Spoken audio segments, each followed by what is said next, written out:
So, this little boy is similar in age to my son. Brown eyes. My son has brown eyes. I see my son's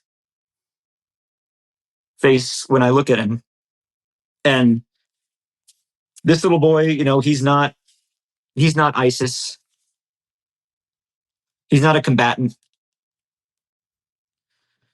This was on secure distribution site number 2, the 28th of May, our second day of doing distribution. I'm on that location. I didn't get this secondhand. I didn't see it from afar and then assume I saw it. I touched it. I felt it. Other people saw it. This young little boy, his name is Amir.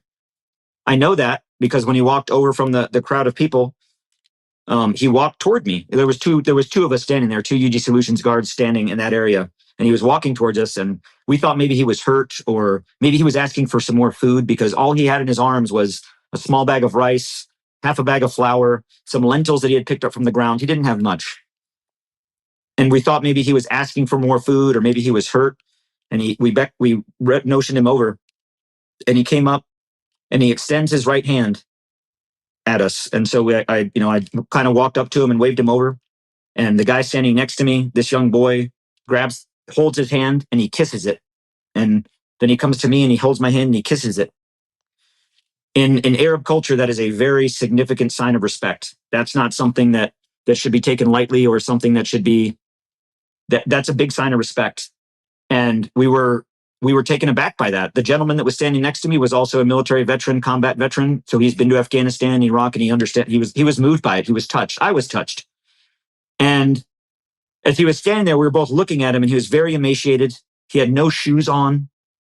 His pants were tattered. He had a kind of a rope or string holding his pants up. Filthy. Probably hasn't bathed in months. Probably hasn't eaten in days. And oh, by the way, when they walk 8 to 12 kilometers to get to these sites, the Gaza Humanitarian Foundation mechanism provides no water. 0. Not a single bottle. Because it's too expensive.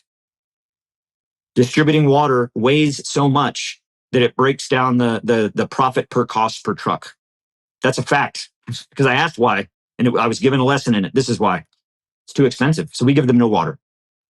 All of their food, by the way, requires water to cook it. Rice, lentils, beans, flour. You got to have water. So what we're giving them, I don't know how they're eating it, but he's standing there, and I put my arm on his left shoulder, and I look at him, and I can feel the bones in his shoulder. I can feel the weakness in his arm. I can feel the vulnerability. I can feel the desperation. And I look at him, and I got down on my knees, or I'm looking at him in the eyes, and then I say to him, I said, people care. America cares. You're not going to be forgotten. People in the world care. And he doesn't speak English, and I don't speak Arabic. But the connection we had in looking at each other, he felt for the first time in a long time that there was someone that cared. And I got down on a knee, and he came and to his level, and the items he had in his hand, he sets them down on the ground. And he raises his hands, and they're small, fragile. You can see bones sticking, just the bones through the skin. And he places his hands on my face, and he kissed me. And he looked at me in the eyes, and he says, thank you. He said it in English. Thank you. Like, people are starving in Gaza. People are dying in Gaza. These children that are starving and dying, these children, they look like everyday Americans. This child is picking up noodles off the ground with his bare hands because there was no food left. So he's picking up noodles to put into his backpack. Amir goes back to the main group, and he goes out the exit. We had a very strict protocol that they come in a certain way, get the aid, and then they go out a certain way. From the way they came in, it takes them back to the way they came in. The exit takes them back that same way. So they enter from the Marag corridor, they go south, they go through the station, they exit, and they go north to the Morag corridor. So coming in and going out, they're tied right back into the active combat zone. Site number 2 particularly is a little bit different than the other sites because it's in between site 1 and 2. And there's an IDF combat outpost just off the corner of SDS 2. So there's a berm that lines that road going out. So if people are leaving the exit and someone is on the east side of the berm shooting into the crowd over here, you can't see what's on the other side of that berm because of the obscuration, the field of fire. So the IDF are shooting at the crowd that's leaving. As the crowd left and they would hit the Morag corridor to go west, the IDF would shoot at them, shoot at their feet, shoot over their head. We would shoot at them, shoot at their feet, shoot over their head, shoot into the air. And the bullets start hitting off the ground. There's video of this. It's on the BBC video. Hitting off the ground, see dirt flying up. And I was still on the site. I was below the berm. It was the second time we had done distribution. So when I heard the gunfire kick off, the automatic machine gun fire, I thought we were under attack. I thought something had happened. So I ran up to the southern berm and I laid down to take cover. You know, I'm observing and I'm looking, and I see the shooting keep going on, like just the rap, and Palestinians dropping on the side of the road. So Amir didn't make it home. He walked 12 kilometers to get some food, picked up scraps off the ground. That's all that was left because the 8-minute mayhem took all of the food. And by the time he got there, walking with no shoes, hungry and tired, the only thing left for him was to pick up some remnants off the ground. And when he left, he was killed by the IDF. Why? Because they lack discipline, they lack standards, and they lack basic human decency. Now, do I think that they intentionally shot him or shot the people they were shooting at? No. But when you use machine guns and tank rounds and mortar rounds to control a crowd, what do you think is going to happen? And the United States stands by and watches it. As in the press conference that GHF gave last night. Will the IDF shoot to control the crowd? We only shoot at the crowd in the air around them or at their feet. We don't shoot into them. Unacceptable behavior. That is not how professionals behave when dealing with a civilian population. You use things like signs. What I thought would be another great tool would have been a loudspeaker with a microphone with an interpreter. Because no one there speaks Arabic and they don't speak English. So when you're dealing with a crowd of 8,000 to 9,000 people and you're trying to communicate with them, and I was like, how about before we start shooting, how about we do 2 things? 1, we provide a loudspeaker with a translator. 2, we put signage. We put signs out there that say, go this way, go that way, turn left. They don't know where they're going. They don't live here. It's a war zone. So the only way I could describe the sites is death traps. And they didn't become death traps. They were designed as death traps. And the United States puts aid and we lure them in. And when they leave, they get shot at coming and they get shot at going. So the reports you hear from Nasser Hospital, which is about 5 kilometers from site number 2, Nasser Hospital, that you hear all the reports of dead civilians coming in to get treated. The doctors have said this is grotesque. Doctors have testified that every time GHF does a distribution at site 1, 2, or 3, which the road from those goes directly to the Nasser Hospital, they get a massive influx of patients to what they call mass casualties, an MCI, mass casualty incident, every time. Have you ever heard of any other country do it? I've never heard of anything like this, but I haven't spent 25 years deployed in war zones. I've never seen it. You've never seen this anywhere? Anywhere to this scale. Now, in other countries that I've been in with partnered forces, are there sometimes an errant or undisciplined, bad apple in the group that you discipline and you correct that behavior? Sure, I've seen that. At this scale, to where it's widely accepted, but then to also the fact that the UG Solutions contractors also do it under the guise of, well, the IDF do it, so we're fine with doing it. Never have I seen an American behave this way. Never have I seen an army.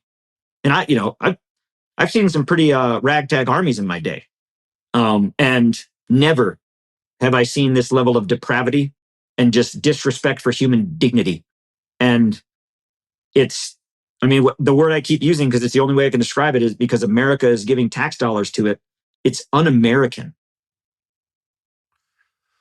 Now, you came out and told this story, I think 2 days ago, or a couple of days ago, for the first time in public that I'm aware of. And there was immediate pushback, as there always is.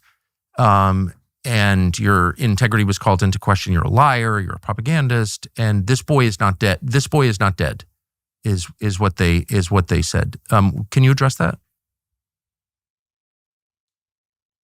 I directly communicated to the lawyer in the GHF press conference that I demanded that he retract that, and I gave him the facts. And this is why. The picture that they used, that GHF used and has circulated, the picture they have of a small boy with a contractor with his hands on his head, juxtaposed to the picture of me that I took with this boy standing next to me. What's ironic is that the picture they have of the contractor standing there with his hand on the boy's head, I took that picture too. It's like they're giving me back my own material as proof to the material. It's absurd. So the picture that I have, this picture with me, myself, and Amir, and everybody on site, that is distribution site number 2 on the 29th of May. That picture's been geolocated, metadata checked. It's legit. The picture that they provided to say, oh, look, here's a picture of this contractor 2 days later with Amir. Disgusting. Disgusting. That picture that I took, the guy with his hand on the kid's head, is from site number 4 on the 1st of June. There is no way physically possible that the child could have gotten from site 2, sites 1, 2, and 3 are all the way in the south of the Morag corridor. Site number 4 is all the way in the central at the Nesarim corridor. Nobody can cross between those two areas. So unless he flew there or beamed him up and he transported there, that wouldn't be him. But number 2, you put the pictures right next to each other, not kind of like here and here, but right next to each other. It's obvious they're not the same person. They don't have the same hair. They don't have the same teeth. Their ears are a different size. I ran it through an AI generator and it said that's not the same person, because it's not the same person. So why would Amir was killed on the 29th of May. Why would this humanitarian foundation, whose funding we know nothing about, you worked for them and you still know nothing about them. I'm sure they're taking U.S. tax dollars, run by this. Well, they are. That's a fact. They're taking U.S. tax dollars, run by this Christian Zionist kind of preacher, maybe. It's not exactly clear who he is. I looked him up online. He's got all kinds of business ventures that don't, I'm not going to pass judgment, but he also says he's a preacher. Johnny Moore, this Christian leader. Why would a Christian leader try to hide the fact that a child was murdered? So here's my take on it, is that and the other thing is that there's humanitarian organizations in Gaza that are currently, from that photo, looking for the next of kin. And that will come out soon when they confirm that he is dead. That has also been put out to the Nasser hospital to confirm, that boy was brought in on if he was brought in. So the truth will come out. The truth always wins. I've known that in my entire life. The truth always wins. And I know it's the truth because from the picture they provided on site 4 and the picture they provided on site 2, I took those pictures. I was standing there. Like, I took those pictures. So for the concept to say that, oh, look, here's Amir a couple days later at the same site. First of all, they said, here's Amir a couple days later at the same site.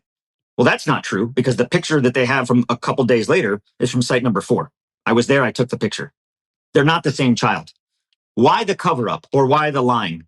So when they say that I have an agenda, political, whatever it may be, there's absolutely no evidence of that. I've never run for office. I don't own a business. I don't write books. I don't have some kind of platform. I don't have a podcast. I don't even have social media. I mean, they shut down my MySpace account last month because they took it down from the web. So I don't even have MySpace anymore. So I have nothing I have no skin in the game of this, but to tell the truth. What they have in the game is a lot of money, to the tune of tens of millions, hundreds of millions of dollars. So do they care about a Palestinian life, or the people know about that life, over making hundreds of millions of dollars? Well, the American people can judge that. Who do you want to believe? A 25-year veteran who went to West Point, where our motto is duty, honor, country. A cadet will not lie, cheat, or steal, or tolerate those that do. And I lived that motto and graduated from West Point and lived that motto in my Army career. And I have nothing to gain from any of this whatsoever at all.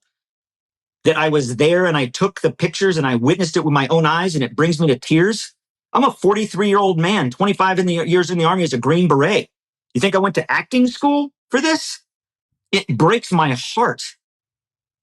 So who are you going to believe? The evangelical Zionist who has billions of dollars to gain by this, by everything being just fine? Or the 25-year veteran Green Beret who went to West Point, who's earned a Purple Heart for this country, who's bled on the battlefield for this country, who's earned Valor Awards for combat valor? Who are you going to believe? The guy that sits in Washington, D.C. that's been to Gaza once? Or his lawyer who's never been to Gaza at all? Or are you going to believe the guy that was there, that took the pictures, that touched the boy, that saw it with my own eyes? So who are you going to believe? That's what I offer.